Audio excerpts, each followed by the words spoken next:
모든 고민을 들어드립니다. 때로는 솔로몬처럼, 때로는 다비다처럼, 때로는 바나바처럼. 여러분의 사소한 고민에도 주님의 마음으로 귀 기울이는 우리는 무엇이든 들어드리는 방송 노크 토크.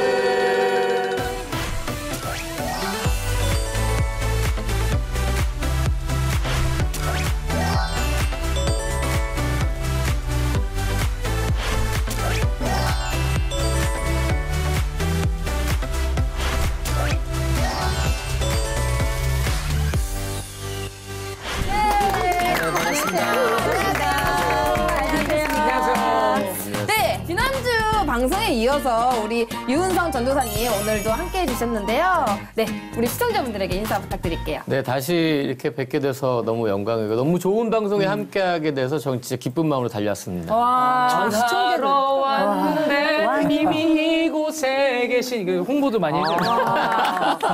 아니 시청자들 난리 났어요. 그러니까요. 지난주 보시고서는 저 남자가 누구냐, 저 잘생긴 남자 누구냐. 그래서 제가 하얀 거짓말 또. 키 꼬셔가지고. 그래가지고 저도 지난주에 너무 은혜를 받았는데 많은 분들이 보시고 깜놀하셨다고. 깜놀하셨다고. 그러니까요. 아유, 부끄럽네요, 제가. 아니, 오늘 또 코가 좀 길어지는 것 같은데. 거짓말하는 것 같은데. 다 코가 길어졌어. 아니, 피노키오네. 아니, 제가 제작진분들에게 듣기로는 작가님이랑 사전 인터뷰할 때 그 노크토크 칭찬을 막 하시면서 네네. 우리 레온 씨 옆자리를 그렇게 옆자리, 탐내셨다고. 지휘자리. 네, 네. 네. 아니, 그러니까 한 번 앉으니까 네. 계속 안고 있고 싶더라고요. 그래가지고 인터뷰하는 담당 작가님께서 많이 난감해하셨다고. 그게 아니라, 아니, 왜냐면 기독교 방송의 예능은 네. 이렇게 나가야 된다고 저는 생각을 해요. 이게 맞아요. 다른 방향성이라고 생각해요. 그래서 다른 것보다 이렇게 사실 고민 상담하고 또 재밌게 네, 목사님, 네, 네, 박사님 또 개그맨 함께 하니까 너무 풍성한 거예요. 그래서 사실 앉은 김에 그냥 계속 앉자. 뭐 그랬더니 그런 얘기를 작가님 그거 다 하면 어떻게 해요? 그럼 지금부터 노크토크 고정을 꿈꾸는 유은성 전도사님과 함께 재밌어. 29번째 시작해보도록 하겠습니다. 오늘의 질문 들어볼까요? 매를 드는 것에 대해서 반대합니다. 저는 좀 반대해요. 저는 매를 대는 걸 좀 찬성하는 편이긴 해요. 저는 목사님 말씀 정말 전적으로 동의해요. 안 때리고요. 저는 아주 긴 설명을 합니다. 그러니까 어떨 때는 한 7시간씩 하면 차라리 맞는 게 낫지. 맞는 게 나요. 혼자 맞는 게 낫겠다. 죄송합니다. 제가 잘못했어요. 저희 어머니는 우는 연기도 하시더라고요. 어머니가 미리 준비를 하셨구나. 이건 뭐 때리고 그러는데.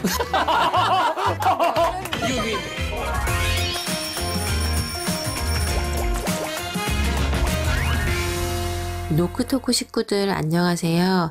저는 올해 4살 된 아이의 엄마입니다. 조금 늦은 나이에 아이를 갖게 되었는데요. 처음 겪는 엄마라는 이름이 낯설고 힘들지만 커가는 아이의 모습이 그저 행복하고 감사할 따름입니다. 하루는 가족들과 장을 보기 위해 마트에 갔는데요. 정말 저를 깜짝 놀라게 한 장면을 보게 되었어요. 제 아이와 비슷한 또래의 아이가 뭘 잘못했는지 엄마에게 크게 혼이 나고 있었어요. 무슨 일로 저렇게 혼이 나나 들어보니 아이가 갖고 싶은 걸 사달라고 떼를 썼나 보더라고요. 근데 아이가 잘 알아듣게 타이르고 훈육을 하면 될 것을 사람들이 많은 곳에서 소리를 지르고 심지어 아이를 때리기도 하더라고요. 옆에 있는 남편분은 또 그런 아내에게 꼭 똑같이 화를 내고 그 모습에 아이를 키우는 엄마이다 보니 더욱 눈길이 가고 신경이 쓰였습니다. 그럴 수 있죠. 분명 아이를 사랑하는 마음이 있기 때문에 혼을 내고 훈육을 한다고 생각해요. 하지만 사랑이라는 이름으로 아이를 때리는 행동, 제 생각으로는 이해가 되지 않아요. 제 머릿속에서 그 아이가 맞으며 우는 모습이 지워지지 않습니다. 이런 행동 괜찮은 건가요? 저만 충격적인 건가요?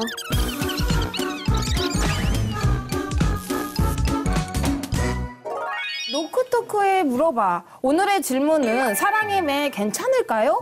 입니다. 여기 계신 분들 중에는 결혼하신 분들도 계시고 또 자녀가 또 있으신 분들도 계시잖아요. 그러다 보니까 함께 나눌 이야기가 많지 않을까 싶은데 레온 씨는 어릴 때 부모님의 훈육 방법이 어땠나요? 저희 어머니는 일단 우셨어요.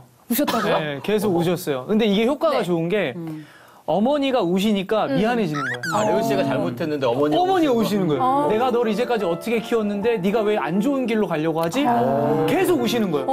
그럼 우시니까 마음이 이거 사람이 감성이라는 게 터지는 거예요. 그쵸. 나 우리 엄마가 우니까 우리 엄마 눈에 눈물을 빼면 안 되겠다. 이런 게 이제 생기는 거예요. 근데 어느 순간에 그쵸.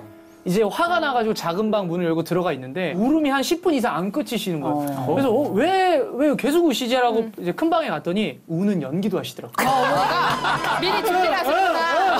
아니야, 이거 아닌 것 같아. 와, 어릴 때 그게 아직도 잊혀지지 않아요. 아, 이게 사실이에요? 사실이에요. 와, 냉장고 정리를 하면서 진짜로. 어머니가? 저는 어릴 때 많이 맞았어요. 아, 진짜요? 네. 근데 되게 재밌는 건 저희 어머니한테 옛날에 엄마가 왜 이렇게 나 이렇게 많이 때렸어? 그랬더니 저희 어머니께서 내가 널 언제 때렸어? 기억을 못 하세요. 맞아.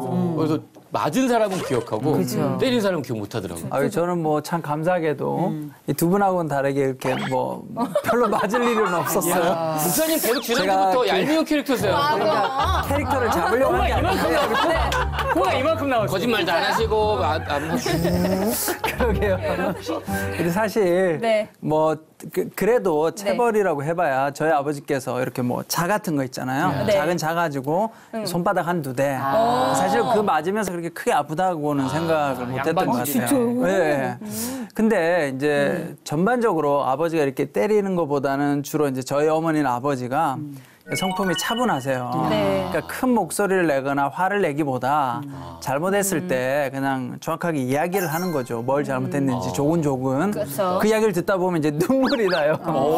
훈계를 많이 나가다 보면 이게 맞는 것 같기도 하고 또 내가 잘못한 것 같기도 하고 또 한편으로 속상하기도 한데 때리는 건 아닌데 이제 눈물이 나요. 그러다 보니까 저는 이제 나중에 이렇게 크면서 느낀 건 매를 맞지 않았지만 충분한 어떤 훈계, 정확하게 잘못을 지적하는 거에 대해서 차라리 그게 더 낫지 않나. 근데 저도 어릴 때 엄청 맞고 자라서 그런데 저는 오히려 그렇게 엄하게 자랐기 때문에 지금 바르게 컸다고 생각을 하거든요. 근데 아마 부모님들이 다 아이들의 성향에 맞게 훈육 방법을 선택하지 않으셨을까 그런 생각이 드는데요. 그렇다면 어릴 때 많이 맞았다는 유은성 전도사님께서는 많이 맞았다는? 아이들 자녀 교육은 어떻게 하세요? 아내가 조금 엄해요. 아내도 되게 엄하게 자라서 저는 웬만하면 좀 안 엄하게 하려고 노력을 해요. 그러니까 아내가 좀 아이들을 혼내면 저는 이렇게 좀 감싸 안아주려고 감싸 하고 웬만하면 아이들한테 좀 자유롭게 해주려고 제가 음악을 해서 그런지 야생성을 좀 키워주고 싶은 거예요. 그 음악하는 친구들한테도 틀에 짜여진 대로만 배우면 못 벗어나면 예술이라는 그 한계가 딱 있어서 그 한계를 벗어나고 깨워주고자 하는 게 되게 어려운데 아이 때부터 그렇게 키워야 되겠다 해서 막 공부를 막 가리키거나 그러진 않고 숲에서 많이 놀게 해주려고 숲이요? 요즘 숲이 없으니까 유치원을 숲유치원을 보내요. 네, 좋다. 네, 그 숲 한 중턱에 있는 유치원인데 네네네. 거기 보내면 이제 지금은 저희 첫째 아이가 한 2년 됐는데 저보다 오히려 더 뭐 나무 이름을 더 잘 알고 그리고 꽃이나 나무를 처음에는 막 애 5살 때는 막 꺾고 그랬는데 이제는 꺾지 않고 그런 다니다 보면 떨어져 있는 꽃만 주워와서 아빠 선물이야 또 주기도 하고 장단점이 있긴 한데 네. 그래서 저는 오히려 그렇게 좀 자유롭게 뛰어놀게 해주려고 아내랑 많이 이렇게 제공해주는 편이에요. 우와, 자연 속에서 하나님을 느낄 수 있다면 그거보다 더 좋은 교육은 없을 것 같아요. 그런데 사실 자녀 교육이다, 훈육이다 이런 이야기 나오면 저는 교수님의 자녀 교육 방법이 가장 궁금하거든요. 어떤 방법으로 하셨어요? 저는 기본적으로 사람을 때려서 그 사람이 고쳐진다면 좋겠지만 인간이 맞아서 더 인생이 나아진 경우는 전 많지 않다고 생각해요. 그리고 때리는 게 제일 쉬운 일이에요. 가르치는 게 어려운 거예요. 그래서 어려운 일을 하고자는 아니지만 어차피 부모로 시작했으니 나는 때리는 건 저한테 일단 안 맞아요. 그래서 일단 안 때리고요. 그 대신 뭐라는가 저는 아주 긴 설명을 합니다. 긴 설명 어떨 땐 한 7시간씩 하면 차라리 맞는 게 낫지. 맞는 게 나요. 한 대 맞는 게 낫겠다. 한 대 맞는 게 아니 저희 아들이 그 얘기하더라고요. 어머니 차라리 때리십시오. 뭔지 알아. 이런 얘기는 하는데 난 다행이다. 그게 약간 잔소리처럼 들릴 수는 있겠지만 아이에게 충분히 설명을 한다는 거죠. 이게 나의 행동, 너의 행동, 지금의 우리의 상황과 그래서 우리는 이런 과정을 거쳐서 우리는 왜 이런 결과에 도달하게 됐는가에 대해서 충분히 설명을 하고요. 경우에 따라서 이런 거 아니더라도 저도 체벌은 합니다. 어떻게 체벌을 했냐면 손 들고 있는 거 있잖아요. 네, 네. 손 들고 있는 거, 반성문 쓰는 거. 저희 아들이 글로 치자면 명문입니다. 명문이에요. 반성문으로 치자면 뭐 백과사전 정도 나오고요. 이렇게 큰 잘못은 한 건 아니지만 긴 설명만큼 긴 글이 나와요. 그래서 만족할 때까지 오탈자 다 교정해 가면서. 근데 이게 지금 생각해 보면 장점도 있고 단점도 있지만 기본적으로 함께 얘기하고 그다음에 차라리 혼자 생각하는 시간을 충분히 갖고 이걸 표현할 수 있도록 하는 거. 저는 그게 좋다고 생각해서 지금은 애들을 때리거나 훈계할 수 없는 게 애들이 커서 무서워요. 근데 뭐 날이 커서 다 성인이 돼서 다 투표도 하고 그러니까요. 맞아요. 이젠 이제 아이들한테 잘 보여야죠. 아직까지 아니지. 얘들아 잘 부탁한다. 그럼 이번에는 자녀를 훈육하는 방법으로 매를 드는 것에 대해서 어떻게 생각하는지 한번 들어보겠습니다. 네. 저는 뭐 개인적으로 사실 우리 이호선 교수님 의견처럼 매를 드는 것에 대해서 반대합니다. 제가 이제 사실 부모님한테 맞아본 적은 없지만 학교 다니면서 학창 시절에 학교에서 맞아본 적이 좀 있는데요. 첫 번째는 뭐 주로 이제 맞았던 이유가 공부를 못했다. 오늘 앞에 나가서 수학 문제를 못 풀었을 경우 이때 맞아본 적이 있는 거예요. 저희 때는 그렇게 많이 맞았어요, 선생님들이. 요즘은 있을 수 없는 이야기인데 저희 때는 뭐 너무나 당연하게 맞았던. 그리고 두 번째는 이건 제가 아직도 잊을 수 없는 기억인데 제가 고등학교 때 이제 방학이 되면 항상 보충 수업을 했어요. 그때는 학원이나 이런 게 없었기 때문에. 근데 이제 제가 학교 선생님한테 가가지고 제가 교회 수련회를 가야 됩니다. 중고등부 수련회를 좀 보내주세요. 그럼 보통 선생님들 같으면 보내줄만 하잖아요. 근데 이분은 또 약간 안티 기독교적인 선생님이었어요. 안 돼! 그러는 거예요. 제가 안 갈 수가 없잖아요. 가고 싶으니까. 그래서 안 돼 했지만 그냥 갔다 온 거예요. 갔다 왔더니 이제 본인 말씀을 어겼다고. 저를 데리고 교무실로 가시더니 지금도 기억나는데 그 매가 이렇게 굉장히 큰 매였어요. 그런 몽둥이로 한 20대를 맞았어요. 교무실에서. 근데 이제 그때 제가 맞으면서 느꼈던 건 왜 내가 이걸 맞아야 되지? 공부를 못하는 게 잘못인가? 못할 수도 있는데 그런 마음이 들더라고요. 그래서 제가 맞으면서 느낀 건 설사 내가 어떤 잘못해서 맞을지라도 매를 맞는 것으로 인해서 발생하는 감정, 분노의 감정이 사실은 원래 내가 잘못한 걸 잊게 만들더라는 거죠. 그리고 그 분노의 감정이 오히려 나를 더 이렇게 분노하게 만들어서 그 잘못을 교정할 수 없게 만들더라는 거예요. 그래서 저는 그런 것 때문에 매는 사람을 바꿀 수 없다. 제가 아버지나 어머니로부터 훈육을 받을 때 잘못한 부분에 대해서 아버지가 정확하게 이렇게 야단을 치셨거든요. 들어보면 다 말이 맞아요. 네, 그럼 수긍하게 되고 그래서 맞지 않고도 충분히 수긍이 되고 그래서 말씀을 순종할 수 있는데 굳이 매를 들어서 사람을 바꿀 수 있을까? 저는 바꿀 수 없다. 저는 좀 반대해요. 왜냐하면 목사님이랑 좀 반대 의견인데 그러니까 저는 성경에서도 사실은 매라는 단어들이 여러 번 나와요. 그래서 여러 번 나와서 아이들을 자기의 감정에 못 이겨서 때리는 건 잘못됐다고 생각해요. 그리고 선생님들은 마찬가지로 그 자기 감정으로 때린 거죠. 내 말을 어겼어? 그러니까 20대 때리고 이런 건 부모들이 잘못하는 건데 반복적인 잘못을 했을 때 아이에게 또 저희는 항상 경고를 해요. 자, 네가 이렇게 해서 아빠는 3번까지 봐줄 거야. 이번에 또 틀렸어. 그러면 또 2번, 이제 1번 남아서 그 다음은 진짜 맴매야? 라고 했을 때 아이가 알아들어서 그거를 실행을 하면 맴매를 안 하지만 그렇게 경고를 하고 똑같은 반복적인 일을 했을 때는 저는 매를 들어도 된다고 생각을 해요. 물론 거기서 엄청 진짜 막 7살짜리, 5살짜리 어떻게 때리겠어요. 저는 엉덩이, 기저귀 찬 아이 엉덩이 때리는데 그게 뭐 얼마나 아프겠어요. 맞아요. 근데 아이는 자기가 잘못한 것을 충분히 설명을 하고 이번에 네가 잘못했으니까 한 대만 맞을 거야. 그러면 아이는 아빠 천천히 때려주세요. 알았어. 그럼 천천히 때릴게. 톡? 아파? 아니야. 하나도 안 아파요. 지금 사실 저희 아이는 저를 되게 우습게 봐요.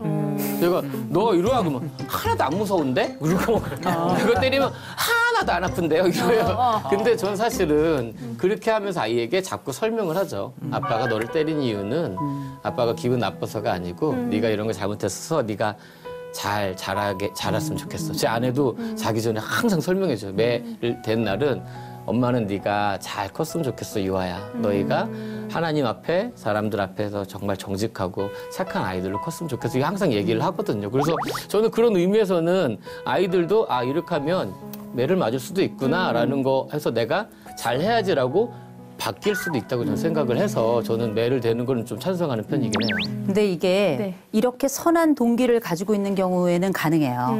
그런데 감정과 아이들이 자기에게 복종하기를 바라는 사람들이 있어요. 이런 사람들이 없다고 가르치면 안 돼요. 그렇죠. 확실히 있습니다. 맞아요. 이거는 범죄예요. 우리가 맞아요. 훈육이라는 말을 생각해야 맞아요. 돼요. 훈이 무슨 뜻이냐? 가르치는 거예요. 가르치면 육은 뭐냐? 길러내는 거예요. 가르치고 길러내서 아이가 보다 아름답고 선한 방향으로 갈 수 있도록 그 길을 안내하는 일종의 가이드 역할을 하는 것. 그게 훈육자라는 역할이거든요. 그러면 훈육자에게는 어떤 기본적인 자격 혹은 자질이 있어야 되는가? 네. 가장 중요한 건 일관성이에요. 맞아요. 우리가 보통 아이들이 4세에서 5세, 6세, 7세 이렇게 갈 때 엄마들이 농담 삼아 하는 얘기가 있어요. 미운 4살, 미친 7살. 지금 요즘 유행어예요. 네. 그래요? 그게 진짜로. 왜냐면 그만큼 아이들이 이때가 자아가 싹 트는 나이예요. 그리고 이제 뭔가를 알아가기 때문에 자기만의 세상에서 완전히 자아가 확 뻥치게 되는 시기거든요. 그러니 다른 사람 말 안 듣죠. 근데 그렇다 보니까 어떤 일이 생기는가? 애들이 말을 안 듣고 그 사이에 부모는 여러 가지 일로 갈등이 생기고 그럼 무슨 일이 생기는가? 아빠가 이야기하는 거죠. 나가 이 새끼야! 이야기하죠. 그럼 엄마가 옆에서 뭐라 그래? 너 나가기만 해. 또 아빠가 그러죠. 너 안 나가? 너 안 나가? 나가! 엄마가 너 나가기만 해. 엄마가 너 가만히 안 둬? 그럼 아이는 어떻게? 나가지도 못하고 들어가지도 못하고 그 문지방 사이에 서서 오줌을 싸게 되는 거예요. 이렇게 두 개의 성립할 수 없는 두 개의 명령이 한꺼번에 오는 게 반복되는 아이들 중에 25%는 소아정신분열에 걸립니다. 굉장히 안타까운 일인데 주 양육자는 한 사람이어야 된다라는 말이 있어요. 그건 뭐냐? 하나의 일관된 명령과 훈련과 교육과 일상이 이어질 필요가 있다라고 하는 일관성 주제에서 그 얘기가 나온 거거든요. 그래서 아이의 엄한 부모이거나 아니면 아이의 자유로운 부모이거나 규칙이 분명하면 아이들은 그 가운데서 자기의 살 길을 찾아요. 맞아요. 놀라울 정도로. 두 번째는 기본적으로 아이에 대한 존중이 있어야 됩니다. 내가 훈육을 하는 이유를 잊어버리면 안 돼요. 부모들이 안다는 이유로 훈육의 숲에서 길을 잃어요. 맞아요. 길을 잃어가지고 내가 이 말을 왜 했는지도 몰라. 그게 근데 어려운 것 같아요, 그게. 어렵죠. 맞아요. 그게 왜냐하면 아이들이 보여주는 변수가 많아서 그래요. 맞아요. 한참 얘기하면 얘가 잘못해서 그런 건데 알고 보면 딴짓을 하고 막 꿈을 꾸면 어떻게 너 태도가 그게 뭐야 이러면 또 이제 다시, 끝난 또 거예요. 다시. 그때부터는. 다른 주제를 부모들이 막 들이대는데 맞아. 제일 중요한 것 일관성을 가지면서도 동시에 아이가 사람이라는 걸 기억해야 돼요. 그래야 함부로 가지 않고 막 때리지 않아요. 굉장히 중요합니다. 세 번째는 감정 읽어주고 그리고 얘가 스스로 자기 잘못을 어떻게 생각하는지를 들어줘야 돼요. 아이의 해석, 그 행위에 대한 그 말에 대한 아이의 해석이 뭔지를 보고 교정을 해주는 거. 왜 그랬는지 물어보고. 그게 공감이에요. 그게 공감이고요. 그다음에 우리가 보통 그러잖아. 너 그래서 어떻게 할 거야 이제? 그럼 애들은 하얘져요. 백지가 돼요. 그건 아마 남편들도 같은 경험은 할 겁니다. 맞습니다. 네. 그죠? 그래서 아이들에게는 항상 우리가 어떤 가르침을 위해서 혼내는 것 혹은 훈육을 하는 것 이 과정 중요하지만 그래서 어떤 대안이 있는지에 대한 대안까지 함께야 훈육이 완성되는 거예요. 그 과정을 꼭 기억하셨으면 좋겠어요. 되게 좋은 방송이야. 너무 많이 배워. 우리 엄마는 때리고 그러는데. 우리 엄마도 그랬어. 때리고 막 울고 안아 기도해주고. 근데 그 과정 되게 중요해요. 왜냐하면 우리가 두 개의 인격을 가진 것 같잖아요, 부모가. 네. 때릴 때는 사람 같지 않고 기도할 때는 신앙인 같은 참 이해할 수 없는 두 개의 인격을 보이는데 레온 씨 어머니는 울잖아요. 네. 우는 게 얼마나 강력한지 보세요. 왜냐하면 울면 울음을 보는 자가 보호자가 돼요. 맞아요. 맞아요. 보호자는 더 큰 생각을 하기 때문에 보호에 집중하지 잘못에 집중하지 않거든요. 그래서 저절로 도덕적인 룰이 높아지고 도덕적 기준도 강화되거든요.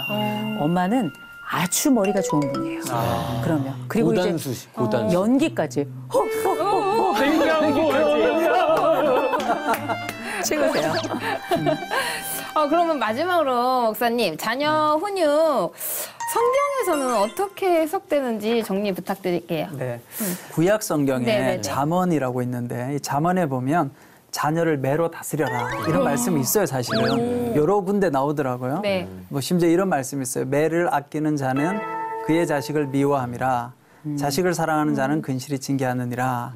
근데 저는 그럼 이 구약 성경에 기록되어져 있으니까 매를 드는 것이 과연 정당한가 오늘날 이 시대에.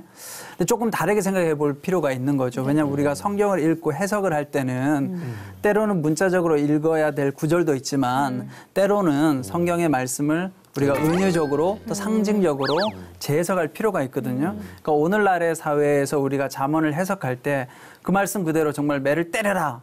그러면 저는 우리 유은성 전도사님 같이 좋은 부모님은 괜찮지만 아까 우리 이호성 교수님이 말씀에 예를 드셨던 네네. 그런 부모님들이 어떤 통제 욕구를 가지고 했을 때는 또 문제가 있을 수 있겠죠. 그래서 저는 이제 구약 성경에 나와 있는 말씀을 그럼 신약 성경에 들어와서 보면 예수님께서 어떻게 사람들을 대하시고 어떻게 훈육하시는가 보면 사실은 예수님은 폭력적인 방식 대신에 주로 온유한 사랑으로 또 인격적으로 사람들을 대하고 있더라는 거죠. 그리고 바울 같은 경우도 에베소서 6장 4절에 보면 이렇게 이야기하거든요. 또 아비들아 너희 자녀를 노엽게 하지 말고 오직 주의 교훈과 훈계로 양육하라 이렇게 말씀하고 있다는 거예요. 이걸 보면 저는 신약 성경의 예수님이나 바울의 모습은 사람을 변화시키는 유일한 길은 사랑과 용서와 온유함이다. 그런 의미에서 저는 신약 성경에 나와 있는 훈육의 중요한 원리는 사랑이라는 거죠. 예수님도 심지어 인간을 구원하기 위한 방법으로 십자가에 자신의 사랑을 내어주는 사랑의 방식으로 사람을 변화시켰다는 거예요.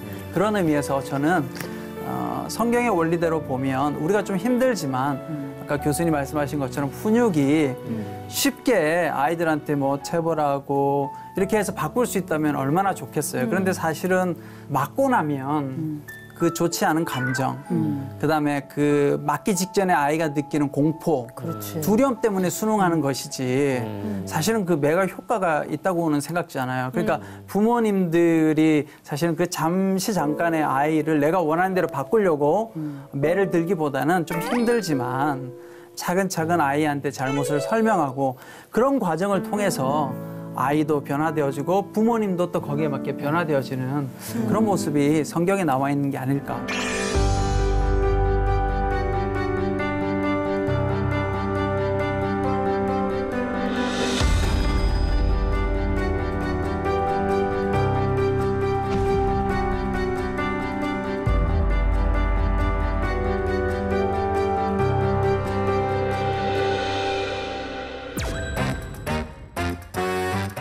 청소를 하기로 결정을 했거든요. 제가 처음에 그렇게 약속을 했기 때문에 어쩔 수 없어요. 저는 화장실 정도 제가 하고 싶어요. 밥은 제가 못하니까 그건 이제 아내보러 하라고 부탁 좀 하고. 근데 다 됐네. 자기야 좀 밥 좀 해놔. 남편들이 아내를 조금 이해할 필요성 있는 것 같아요. 나 이거 이러다가 욕먹는 거 아니야? 아니에요. 100점짜리 아버지를 보는 것 같아요. 이 사연 제가 썼나요? 그러니까 지금 약간 헷갈려. 안녕하세요. 노쿠토쿠 식구들. 저는 30대 중반 직장인이자 한 가정의 가장입니다. 회사에서는 중간 관리자로서 위아래 동료들과 함께 업무를 진행하는 입장이라 업무 특성상 늘 일이 많고 야근도 잦은 편입니다. 하는 일이 정말 재미있고 일에 대한 욕심도 있어서 더 많은 성과를 내기 위해 매 순간 최선을 다하지만 늘 아쉬움 투성입니다. 그래도 집에 가면 눈에 넣어도 아프지 않은 4살 된 아들 녀석을 보고 있노라면 힘들었던 것들이 어느새 눈 녹듯 녹고 저도 모르게 입가에 미소가 지어집니다. 공감. 저는 어릴 때부터 엄격하신 아버지 밑에서 유년 시절을 보냈습니다. 전도사님과 잠깐만. 아니네. 사연 보내신 거 아니에요? 혹시 여기다가? 다른 이름으로 네. 숨죽이고 성장한 탓인지 몰라도 제 아이에게만큼은 더 많은 사랑을 주고 싶고 친구처럼 푸근한 좋은 아빠이고 싶은데 아, 요즘 좋은 아빠가 된다는 게 말처럼 쉽지가 않아서 속상해 죽겠습니다. 아이가 걷고 뛰기 시작하고 하루가 다르게 성장하면서부터 제 마음 한편에는 뭔가 모를 불편함이 자리 잡고 있습니다. 힘들게 업무를 마치고 귀가하면 보통 밤 12시. 눈앞에 펼쳐져 있는 광경이 제 숨을 턱턱 막히게 합니다. 아이가 가지고 놀던 장난감은 거실과 놀이방, 주방 어느 곳 할 것 없이 널브러져 있는 것은 기본이고 어떤 날은 주방에 가득 쌓여 있는 설거지거리에 정리가 필요한 빨랫감에 분리수거를 하는 날까지 겹치게 되면 정말 몸도 마음도 바닥 끝까지 내려가는 기분입니다. 이런 것들을 그냥 보고 지나친 성격이 못 되다 보니 눈에 보이는 것들을 정리를 하고 잘 준비하면 시간은 늘 새벽 2시를 향해 가고 있습니다. 새벽 2시. 너무 피곤하겠는데. 주말에는 아침 일찍부터 놀아달라고 깨우는 아들 녀석 덕분에 이른 시간부터 일어나 저녁까지 아이와 시간을 보냅니다. 아니, 사연을 어떻게 보낸 거야? 아, 잠깐. 내가 쓴 것 같아. 그러니까 평일에 육아에 지친 아내에게도 쉼을 주기 위해 집안일은 제가 주로 하고 있고 주일은 아침 일찍부터 교회에 가서 맡은 사역들을 감당하고 야. 집에 돌아오면 늦은 밤입니다. 예. 아이고, 전도사님 많이 힘드셨겠어요. 제 얘기잖아요. 주일 사역 감당하고 온다니까. 다 내 얘기야. 진짜. 아이를 낳기 전엔 나름의 취미 생활도 하며 스트레스를 풀었는데 네. 아이가 태어난 이후부터는 혼자만의 시간을 갖는 것 자체가 쉽지가 않더라고요. 아, 그쵸. 육아라는 것이 결코 쉽지 않다는 걸 알기에 아내에게도 불만을 얘기하거나 싸우지는 않지만 하루 이틀 점점 쌓여가는 피로에 예민해지기도 하고 네. 무의식 중에 나오는 표정과 짜증 섞인 말들이 혹시나 아이에게 상처가 되진 않을까 돌아서서 스스로 많은 자책과 후회를 하게 됩니다. 노쿠토쿠 식구들, 일과 가정생활 어떻게 하면 지혜롭게 잘 감당할 수 있을까요? 좋은 아빠가 되고 싶은 건 그저 제 욕심인가요? 라고 사연을 보내주셨습니다. 네. 착하다. 그러니까요. 오늘의 사연은 일과 가정 사이에서 많이 지쳐있는 30대 가장의 사연인데요. 사실 생각해보면 저도 개콘에서 중간 연차가 됐을 때 그때가 가장 힘들었었거든요. 뭐 선배도 있고 후배도 있는 그 중간 위치가 모든 면에서 봤을 때 가장 좀 힘들었던 것 같아요. 제가 딱 지금 그런 상황. 아, 중간 관리자세요? 딱 이 사연 제가 썼나요? 그러니까 약간 헷갈려.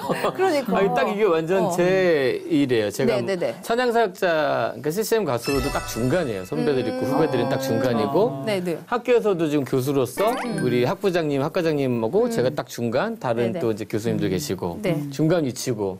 근데 이 중간 위치가 쉽지 않잖아요. 그렇죠. 중간 위치가 힘들죠. 왜 쉽지 않냐면 눈에 띄지 않아요. 그러니까 햄버거로 말하자면 딱 그 패티예요. 그쵸, 패티. 고기 패티. 좋은 부분이네. 네, 근데 고기는. 보이지도 않아. 때로는 케첩도 묻어야 되고 토마토도 위에 올려져 있고 상추 있고 빵으로 둘러싸여 있으면 아무것도 안 보여. 그쵸. 근데 만약에 패티가 없으면 햄버거 먹는 의미가 없어요. 아유, 햄버거 없죠. 의미가 없어요. 그러니까 햄버거 패티지. 네, 햄버거 패티예요. 그렇지. 불고기 패티든 더블 패티든 어쨌든 이 패티는 보이지는 않는데 제일 핵심 역할을 하기 때문에 그쵸. 힘들 수밖에 없는 게 당연한 것 같아요. 하지만 이거 하나는 잊지 않으셔야 될 것 같아요. 패티가 없으면 햄버거의 정체성이 없어지는 거죠. 맛없어요. 그러니까 회사에서도 가정에서도 제가 하는 일에서도 제일 중요하다는 생각을 가지고 일하면 사실은 조금 더 힘이 나는 것 같아요. 그러니까 사연자님의 마음을 저는 공감을 하니까 사실은 힘들 게 뻔히 알지만 진짜 중요한 역할이 있다는 거 잊지 않으셨으면 좋겠어요. 맞아요. 본인 사연이니까 이제. 네. 내 사연이야.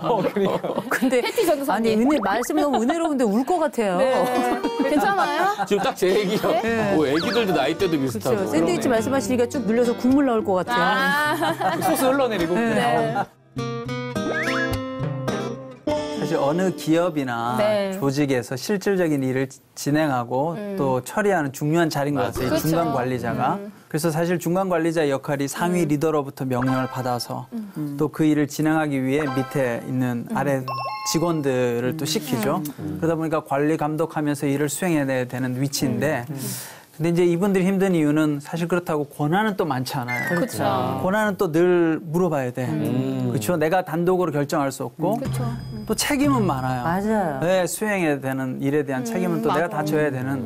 그러다 보니까 더더욱 또 많이 힘들고 어려운 자리인 것 같아요.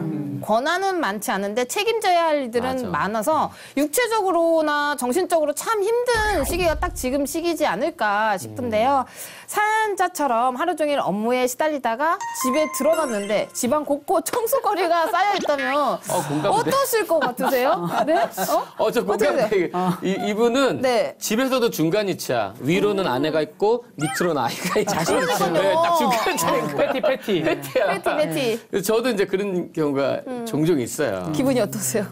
이런 생각이 들어 처음에는. 네. 이거 나보고 하라고 이렇게 놔둔 건가? 이런 생각이 들었었는데 네. 제가 아이들이랑 아내가 일 때문에 한 일주일 정도 아이들을 집에서 혼자 돌본 적이 있어요. 네네네. 그때 제가 아내를 이해를 하게 됐어요. 그러니까 그 일을 하면서 제가 아내를 이해하게 된 게 아침에 일어나서 아이를 밥 먹이고 네. 그리고 간식 좀 챙겨주고 설거지하고 집안 정리하고 나면 점심 준비해야 돼. 점심 해서 애들 막 먹이고 저 밥 먹고 애들 놀라고 하고 설거지하고 그리고 뭐 시간 좀 지나면 저녁거리 사갖고 또 저녁 먹여야 되고 나는 혼자 그냥 대충 먹겠는데 애들은 뭘 먹여야 되니까 영양가 있는 거. 마트에서 아줌마들 만나면 어이구 장 보러 왔습니다 이렇게 상대로 그러니까 너무 이제 이게 제가 아내의 고충을 겪다 보니까 그리고 저녁 때 되면 지치는 거야. 그럼요. 설거지 내일 하자. 이럴 수밖에 없게 되는 거예요. 그러니까 제가 그 다음부터는 아내 들어오기 전에 미리 아내가 일을 하고 오기 전에 제가 다 싹 해놓고 때로는 아내가 안 그럴 때는 내가 하고 그러니까 서로 제가 한 번 그렇게 하니까 아내가 그다음부터는 자기가 알아서 하더라고요. 제가 이렇게 하면 아내도 이렇게 하고 하니까 남편들이 아내를 조금 이해할 필요성이 있는 것 같아요. 이 가정일이 얼마나 힘들고 고된지 아내들이 얼마나 일을 많이 하는지 남편들이 좀 알았으면 좋겠더라고요. 와 멋있다. 제가 볼 때는 우리 노크토크가 여성가족부 표창을 받아야 될 것 같아요. 우리 남자들 어떡하지? 나 이거 이러다가 욕먹는 거 아니야? 다. 아니에요. 감사장을 받아야죠. 네, 그럼요. 너무 말씀이 아름답게 해주셨어요. 근데 또 아내 역할도 중요한 게 남편이니까 노력하니까 아내도 이렇게 열심히 또 노력한다는 거 그거는 꼭 아내들이 알아주셔야 돼요. 아내도 노력하고. 예. 그럼요. 저도 개인적으로 힘든 이유 중에 하나가 제가 청소를 하기로 결정을 했거든요. 그러니까 이게 정리가 안 된 상황을 보고 네. 망연자실한 건 제가 치워야 된단 말이에요. 지금 저 작가님들 그랬어요. 진심이라고. 네. 진심이 나왔다고. 네. 괜찮으세요? 제가 처음에 그렇게 약속을 했기 때문에 어쩔 수 없어요. 왜냐하면 저희 아내가 정리가 안 돼요. 아니 저는 지금까지 옆에서 보면서 오은기 목사님 이렇게 얼굴이 빨개진 건 정말 오래간만에 봐요. 그러니까요. 사모님이 그러시 지금. 이 말을 하면서도 굉장히 지금 불안하긴 한데. 네. 집에서 보고 보고 있으니까. 계시면 어떡해요. 근데 아무튼 뭐 그런 것도 있고 또 하나는 그 성격적인 부분도 있는 것 같아요. 그렇죠. 육아를 하긴 하지만 그 육아를 하는 우리 여자분들 중에 네. 또 이렇게 깔끔한 그런 성격들이 있거든요. 그쵸. 그런 분들은 자기가 이제 정리가 안 되면 힘드니까 정리정돈이 되는데 성향적으로 이제 이렇게 청소하는 게 자연스럽지 않은 분들도 있어요. 왜냐하면 그죠? 네, 저요. 청소를 왜 매일 해야 되냐? 그럼요. 매일 어차피 왜요? 어지러울 거 그쵸. 일주일에 한 번 하면 되지. 이런 분들 내일이면 있단 또 애들 말이에요. 올 텐데 그렇죠. 다. 내일이면 또 할 그럼요. 텐데 그게 자연스러운 건데 왜 해야 되나 이런 분들을 이제 볼 때는 네. 남편분이 이렇게 깔끔하고 정리정돈된 걸 좋아하는 우리 남자 형제 같으면 굉장히 힘들 수 쉽지 있죠. 않죠. 그렇죠. 근데 요즘은 그 남자들이 이렇게 정리 안 하고 같이 이렇게 안 하면 노후에 쫓겨나요. 그러니까 같이. 저 같은 같이 경우에는 이제 그 좀 결벽증 좀 있어요. 진짜요? 이게 사물에 대한 결벽증이 좀 있는데 장훈영. 뭐냐면 저는 이제 어머니가 그 약간 사물 결벽증이 뭐냐면 예를 들어서 이렇게 서류가 어질러져 있으면 각을 맞춰야 돼요. 제 어머니가 좀 그게 좀 있어요.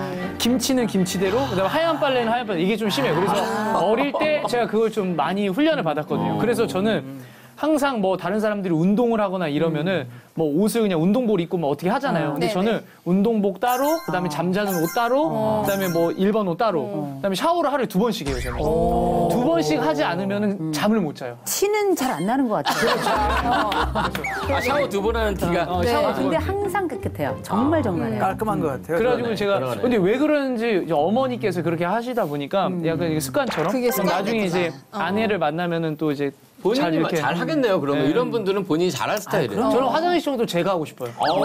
그래야지 내 화장실을 청소해야 내가 거기서 편안하게 해결할 수 있어요. 그리고 내가 우리 방을 치워야 돼요. 대신 설거지 수 있는 거죠. 이제 밥은 제가 못하니까 저는 이제 아내보라 하라고 부탁 좀 하고. 준비 다 됐네. 그러니까 바로 하면 되겠네. 저는 이제 빨래도 제가 하고 아내는 오로지 음식만 하고. 마치 지금 공개 구원하는 느낌이야 갑자기. 네, 사실 저는 사연을 좀 들으면서 궁금했던 부분이 사연자의 어린 시절에 관한 부분인데요. 친구 같은 아빠가 되고 싶어서 하는 사연자의 마음과 연관이 있는지 궁금하거든요. 상담 쪽 얘기를 하다 보면 이 사람의 어려움은 늘 항상 어린 시절로 되돌아가죠. 이게 의미가 있어요. 분명히 의미가 있는데 모두에게 의미 있진 않아요. 어린 시절이 영향을 미칠 수는 있지만 어린 시절 말고 또 다른 선택을 하는 분들도 굉장히 많거든요. 근데 이를테면 우리가 이제 부인할 수 없는 몇 가지는 있죠. 나는 왜 예상치 못하는 순간에 내 아버지의 그것이 나오는가. 때로는 그 표정이, 때로는 그 말투가, 때로는 그 공격성이, 때로는 그 부드러움이 굉장히 다차원적으로 예상치 못했던 상황에 마치 뭔가가 이렇게 훅 들어와서 나를 후벼 파는 것처럼 내 부모의 모습이 나한테 이렇게 그대로 투영이 되는 경우가 있거든요. 이거는 우리가 흔히 이제 동일화다 혹은 동일시다 이렇게 되는데 때로는 이 동일시가 의식적으로만 되는 것이 아니라 배우려고 애써서 멘토링하는 것처럼 되는 것뿐만 아니라 무의식적으로 나타나는 경우 되게 많거든요. 아버지는 내게 엄하셨어요. 그런데 지금 우리 사연자는 엄한 아빠가 아니에요. 좋은 아빠가 되려고 해요. 맞아. 그죠? 그러니까 이거는 내 아버지의 모습이 아닌 다른 사람을 살기로, 다른 생을, 또 다른 일상을 살기로 결심을 한 거잖아요. 저는 이게 성숙한 사람의 가장 대표적인 특징이라고 생각해요. 굉장히 훌륭하고요. 좋은 아빠가 되려고 하는 분들의 주요 특성이 있어요. 먼저 좋은 남편인 가능성이 높고요. 직장에서도 굉장히 인정받고 사랑받을 가능성이 높고 거기다가 이 따뜻한 마음이 주일날 사역 현장에서도 나타날 가능성이 굉장히 높아요. 모든 사람에게 다 이 사람 어떤 사람이냐? 굿맨. 좋은 사람이 됐을 가능성이 대단히 높거든요. 근데 뭔가 우리가 악한 일을 하는 것보다 악한 것을 교정하거나 선한 일을 하는데 에너지가 훨씬 많이 들어가요. 이분은 여러 영역에서 다 선한 일을 하려고 해요. 그런데 얼마나 에너지가 지치죠. 달리겠어요. 그렇죠. 일상을 살아가며 내가 가지고 있는 이 에너지를 잘 운영하는 거 너무너무 중요한데 이 에너지는 일단 둘째 치고라도 제가 한 가지 좀 말씀을 드리고 싶은 게 있어요. 나는 선한 사람의 역할을 하고 있고 이미 선한 사람인데 내가 가지고 있는 내 머릿속에 혹시 아버지가 자리 잡고 있다면 이걸 이기려고 하는 건 아닌가 이 생각을 한번 해볼 필요가 있어요. 왜냐하면 기억을 이길 사람은 없어요. 새로운 선택은 가능하지만 이기려고 하면 그 경주 자체가 굉장히 에너지가 많이 들어가는 일이거든요. 그래서 아버지가 때로는 좋은 면도 있었지만 부정하고 싶은 부분도 있을 거고 내가 살아온 내 삶에 있어서 굉장히 새로운 선택, 좋은 선택을 한 것도 있는데 제가 볼 땐 이건 아버지에 대한 기억의 문제라기보다는 내가 가지고 있는 삶의 중요한 평균선 이게 다른 분들보다 훨씬 높아요. 그러다 보니까 에너지가 부족할 수밖에 없잖아요. 에너지에 대한 조율이 필요한 분이지 좋은 아빠, 나쁜 아빠 있다면 좋은 아빠예요. 좋은 남편, 나쁜 남편 있다면 전 좋은 남편이라고 생각해요. 중요한 건 본인이 행복한지 물어보고 싶어요. 본인이. 이게 너무 다른 모든 것들을 잘해내려고 하면 안쪽이 공동환성처럼 구멍이 확 나버린다고요. 요거 어떻게 채울지가 관건이기 때문에 좋다 나쁘다의 문제는 이미 전 넘어섰다고 생각해요. 이 관리에만 제가 볼 땐 집중하면 어떨까. 네, 맞습니다. 아무래도 여기 계신 분들 중에 우리 유은성 전도사님께서 사연자의 마음을 가장 잘 이해하고 공감하시는 것 같은데 아이들에게 가장 미안한 순간이 있다면 언제예요? 이렇게 얘기하고 싶어요. 사실은 매 순간이 다 미안해요. 네. 왜냐면 잘해줘도 미안할 때가 많아요. 그러니까 아이가 어떻게 행동을 하면 이 아이가 내가 이렇게 해서 막 좋아하면 내가 더 많이 해줬어야 되는데 혼내면 그날 밤은 잠이 잘 안 와요. 아이를 혼낸 날은 미안한 거야 아이한테. 이래서 아이가 삐뚤어 나가면 어떡하지? 아까 목사님 말씀하신 것처럼 혹시 이렇게 격길로 가면 어떡하지? 안 좋게 생각하면 어떡하지? 그러니까 모든 순간이 아이들 더 못 놀아줘서 미안하고 잘해줘도 미안하고 혼내도 미안하고 그러니까 아이에게 부모는 항상 그 미안한 존재인 것 같아요. 그래서 아마 이 사연자도 같은 마음이실 것 같아요. 제가 너무 공감해서 저 사연자한테 한마디 하고 싶어요. 뭐라고? 자기만의 시간을 가지세요. 아내하고 아이한테도 다 익스큐즈 하시고 꼭 자기만의 시간을 그러면. 한 달에 한 번이라도 와. 아내에 대한 얘기는 사연에 한마디도 없었어요. 그러니까 아내를 그렇다고 원망한다거나 이런 얘기도 한마디 없었잖아요. 그러니까 이미 좋은 남편이고 이미 좋은 아빠고 좋은 성도이기 때문에 괜찮으니까 본인을 위한 시간을 꼭 한 달에 한 번이라도 가졌으면 좋겠어요. 진짜 맞는 것 같아요. 제 친구들도 아이들 이야기만 나오면 그렇게 항상 미안하다고 하더라고요. 늘 부모는 아이에게 미안해하는 존재인 것 같습니다. 근데 목사님은 항상 웃는 얼굴이어서 피곤하고 짜증나는 일이 생겨도 아내분께 화를 안 내실 것 같거든요. 실제로는 어떠세요? 잠깐만 이제 코 길어진다. 아니 목사님은 화를 안 내시지. 코 길어져. 네? 사실 화내죠. 코 들어갔어. 코 들어갔어? 코 들어갔어. 근데 사실 네. 우리가 이제 이런 감정을 조심해야 될 것 같아요. 네. 그 속담 중에 이런 말 있잖아요. 종로에서 뺨 맞고 한강에서 화풀이. 맞아요. 그러니까 사실은 내가 어떤 일 때문에 힘들었는데 그걸 다른 데 가서 이제 푸는데 예를 들어서 이제 부부나 지금 자녀 관계에서도 마찬가지고 네, 그쵸. 그게 조심해야 될 건데 저는 사실은 이제 저는 그렇진 않아요. 이렇게 뭐 몸이 피곤하다고 해서 화가 나거나 저는 이제 그런 면에서는 참 제가 이렇게 뭐 그렇게 태어났으니까. 예. 그런데 저는 이제 생각이 다르거나 할 때 아내하고 많이 싸우죠. 아, 정말요?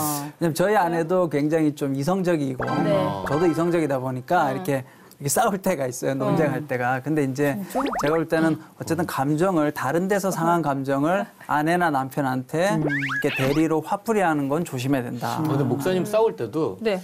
당신 왜 그러셨어요? 왜 그랬어요? 네, 이렇게 하고 싸실 것 같아요. 말씀 안 심지어는 하시죠. 이러시지 않을까요? 출애굽기 4장 30절을 보십시오. 자, 드세요. 애를 드세요. 매를 드세요. 때리세요, 저. 아니 근데 진짜 현재 사연자분이 가장 걱정하고 있는 부분 중 하나이기도 한데요. 교수님, 네. 아이를 키우다 보면 무의식 중에 아이에게 짜증을 내거나 뭐 안 좋은 표정을 짓게 될 때도 있잖아요. 이런 부모의 행동이 아이에게 어떤 영향을 주나요? 무조건 우리가 부정적이라고 생각할 필요는 일단 없어요. 네. 왜냐하면 부모도 사람이잖아요. 그렇죠. 부모라고 특별한 사람은 아니에요. 네. 다만 이제 부모가 조금 더 특별할 수 있다면 애를 낳아서가 아니라 아이들과 함께 살아가면서 이 아이들과 어떤 가치를 나누느냐 이게 차이가 있는 거거든요. 근데 참 놀랍죠. 저희 엄마랑 저랑 같이 길을 걸어가잖아요. 뒷모습이 똑같아요. 심지어 불편한 다리 한쪽까지 똑같아요. 제가 오른쪽 다리가 조금 불편한데 저희 엄마도 그러니까 저도 동그래요, 엄마 동그래요, 둘의 이제 양파 두 개가 나란히 이렇게 걸어가는 이런 느낌이라고 보는데 우리가 뒷모습만 똑같은 게 아니라 표정도 똑같은 부모 자녀 많이 보죠. 네. 심지어는 입양을 했는데 나중에 성장해서 보니까 아이와 부모가 똑같아. 왜냐? 문화를 학습하는 거예요. 얼굴의 표정과 눈빛과 상황을 대처하는 것과 심지어 공포를 받아들이고 공포를 해석하는 방법까지 우리는 그렇게 닮아가며 가족이 되는 거거든요. 그렇죠. 그렇게 이제 인상을 담고 하다 보면 그게 뭐냐? 짜증내는 방식도 닮아요. 그래가지고 엄마들이 이런 얘기 하잖아요. 넌 어쩜 그럴 때 네 애비하고 똑같니? 맞아. 이런 얘기 하시잖아요. 꼭 성질 날 때만 그런 얘기를 해요. 참 희한하게. 네. 근데 제일 중요한 건 화가 날 수 있고 때로는 아이와 충돌할 가능성도 있습니다.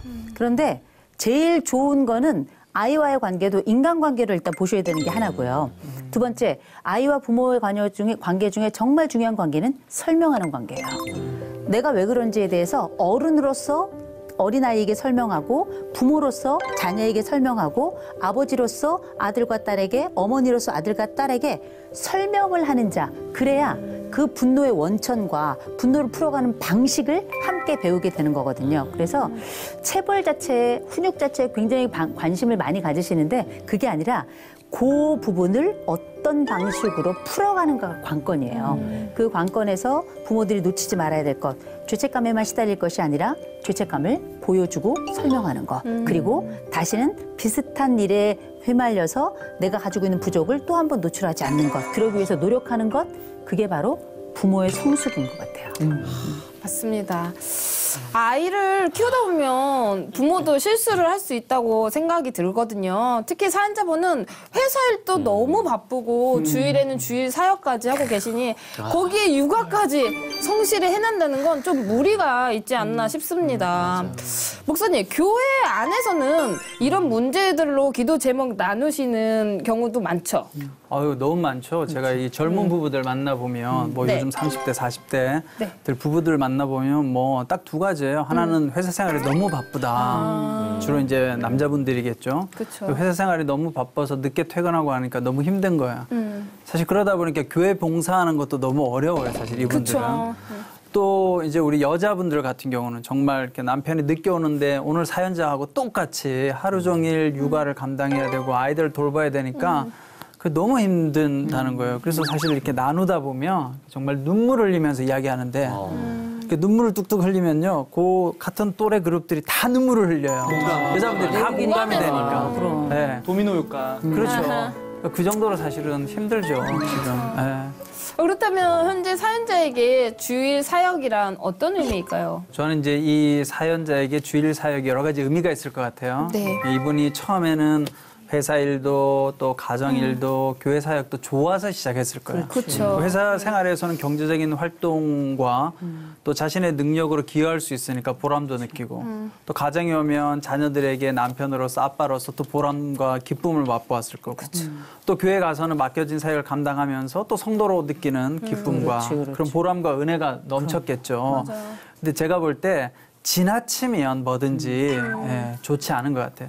처음에는 좋아서 시작했고 열심히 했고 거기에 대한 또 보상도 있었죠. 기쁨도 있고 만족도 있었는데 지금은 제가 볼 때 이 사연자에게 주일 사역도 굉장히 육체적으로나 정신적으로 힘들고 버거운 상태인 것 같아요.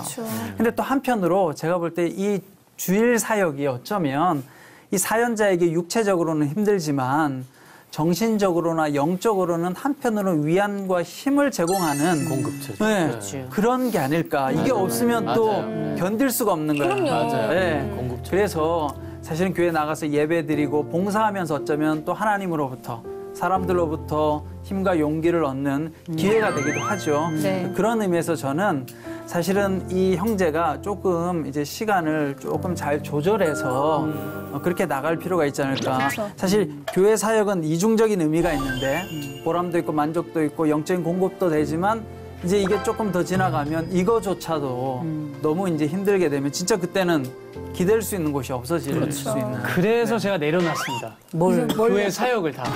왜 공급을 그러냐면 공급해 주는데 네. 이게 제가 이제 재능이 있는 청년의 입장으로서 네. 목사님들이 그런 말씀을 해요. 내가 하나님의 일을 하면 하나님은 내 일을 해주신다. 그 말씀을 듣고 교회 사역을 시작을 하죠. 근데 성경을 두 가지로 요약하면 하나님 사랑, 이웃 사랑이잖아요. 사역이 하루에 4개씩 해요, 저는. 오전 9시부터 저녁 9시까지. 이러려면 사례비를 줘라. 그럼 내가 파트타임 전도사를 하겠다. 그래야 되는데? 그리고 제가 말을 더 많이 해요, 목사님보다. 설교를 더 많이 하고 전도사님보다 찬양을 더 많이 불러요. 그리고 심지어 재능이 레크리에이션이라는 게 있기 때문에 이 레크리에이션을 한 번 하면 2시간을 해요. 그치. 그럼 저는 하나님 사랑도 안 느껴지지.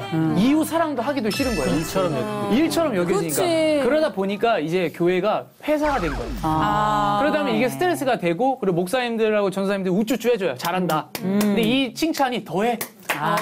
더해. 이런 칭찬으로 느껴지고. 그다음에 사례비를 받는데 유명한 사람은 몇백 받는데 나는 몇십 받아. 같은 사람인데. 그래서 너무 상처가 되는 거예요. 그런 다음에 제가 유일하게 책을 봤는데 제가 원래 뭐 종교를 떠나서 이 스님 책이 마음에 와닿는 거예요. 멈추면 비로소 보이는 것들. 내가 멈췄더니 비로소 보이더라고. 저도 이 책 있어요. 네. 근데 요즘은 멈추면 비로소 멈춘다라고 하더라고요. 근데 이 스님 책이 유일하게 공감이 되는 거예요. 다른 건 말은 공감이 안 되고 자비하심 이런 공감이 안 되는데 그쵸. 우리는 이제 기독교니까.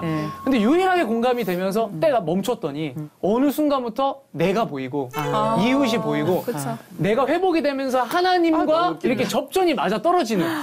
야, 그러면서 멈추면 진짜 비로소 보였구나. 박명수 형은 멈추면 비로소 멈춘다. 멈춘다. 저는 보였습니다. 아니 그 비슷한 시가 있잖아요. 내려갈 때 보았네, 올라갈 때 보지 못했던 그 믿음, 뭐 이런 거 저예요. 보이잖아요. 내려놓으니까 보이네요. 아, 보여요? 유일하게 그 스님 책 공감됩니다. 그 하나. 잠깐의 쉼이 참 중요한 것 같아요. 맞아요. 그럼 마지막으로 사연자를 위한 교수님의 특별한 솔루션이 필요할 것 같습니다. 교수님 도와주세요. 네. 사람의 몸은 정해져 있어요. 저도 일이 많은 사람이라 일이 많은 분이 가지고 있는 어려움이 어떤 건지 너무너무 잘 알아요. 바깥 일하고 학교 일하고 그다음에 교회 일하고 그다음에 집안 일하고 뭐 그다음에 일어나서 뭐 큐티하고 심지어는 짬짬이 다이어트도 해야 돼.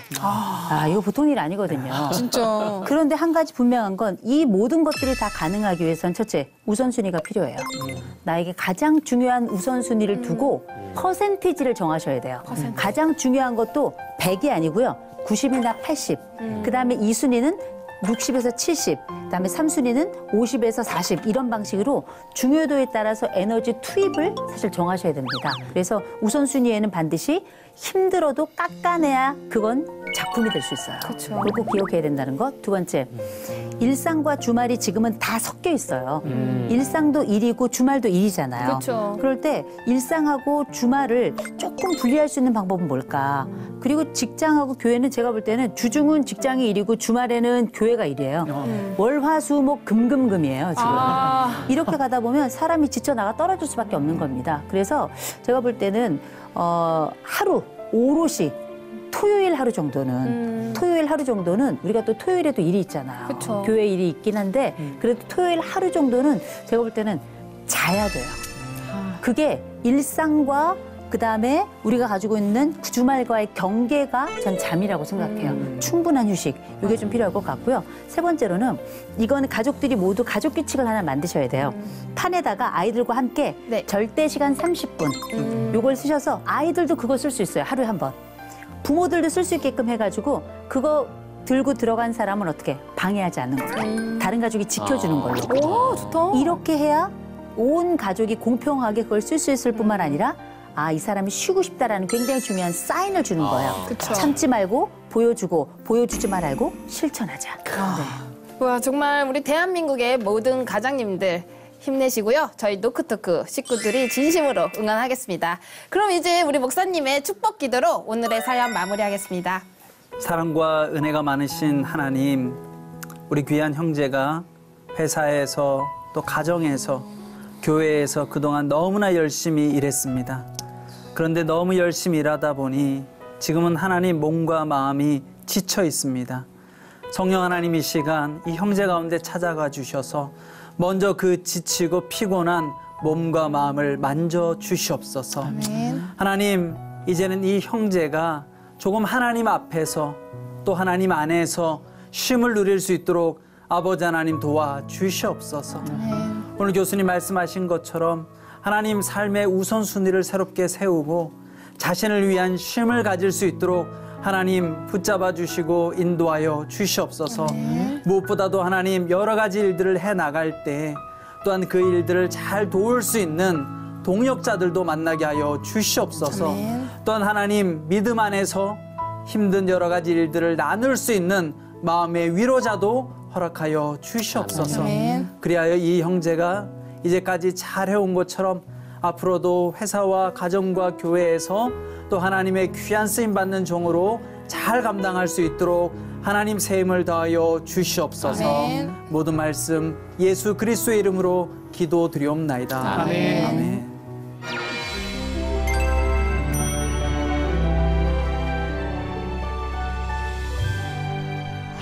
네, 오늘은 노크토크 29번째 시간으로 함께 했는데요. 다들 어떠셨나요? 일단 저 같은 네. 경우에는 그 좀 교수님 말씀과 목사님 말씀과 또 여기 전도사님 말씀을 가지고 네. 나중에 내가 아이를 양육할 땐 이렇게 해야 되겠다. 맞아요. 이런 생각을 하고요. 하루빨리 그 양육할 수 있는 그런 배우자를 만났으면 좋겠습니다. 아멘. 아멘. 네. 우리 저는 전도사님은요? 남편들한테 좀 한마디 하고 싶어요. 그래서 제가 느낀 소감은 남편이 행복하고 건강해야 가정이 건강하다고 생각해요. 지금 그쵸. 남편분들이 지쳐서 있을 때 남편이 없으면 그 가정도 깨어지잖아요. 그래서 더 힘내시고 더 열심히 우리가 행복하게 내가 행복했으면 좋겠다는 생각이 좀 들었어요. 네. 지난주 유은상 우리 전도사님의 찬양이 노크토크 시청해주시는 성도님들에게 너무나 큰 위로와 힘이 되었다는 이야기를 듣고 특별히 오늘도 찬양 한 곡 부탁드리도록 하겠습니다. 알겠습니다. 오, 마음도 너무 좋아. 이쁘셔. 네, 그러면 우리 찬양 함께 들으면서 노크토크 마무리하도록 하겠습니다. 누군가 내 이야기를 들어주길 원한다면 주저 말고 노크해주세요. 때로는 솔로몬처럼. 때로는 다비다처럼. 때로는 바나바처럼. 여러분의 모든 고민을 주님의 마음으로 들어드리겠습니다. 사랑과 위로가 함께하는 이곳은 노크토크. 다음 주에 만나요. 주보혈 날 정결케 하고 주보혈 날 자유케 하니 주 앞에 나 예배하는 이 시간 나의 모든 것을 주께 드리네 주의 손 날 위에 찢기셨고 주의 발 날 위에 박히셨으니 이제는 내가 사는 것이 아니요 오직 주를 위해 사는 것이라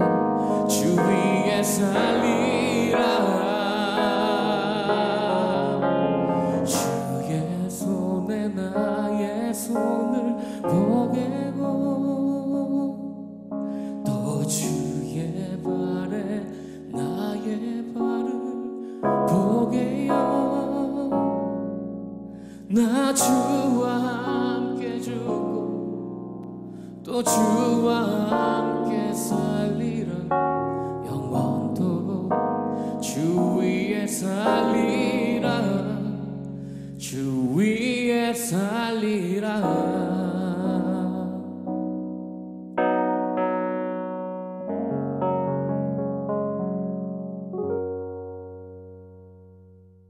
그런데 직원들은 하루 이틀 시간이 지날수록 기독교인들이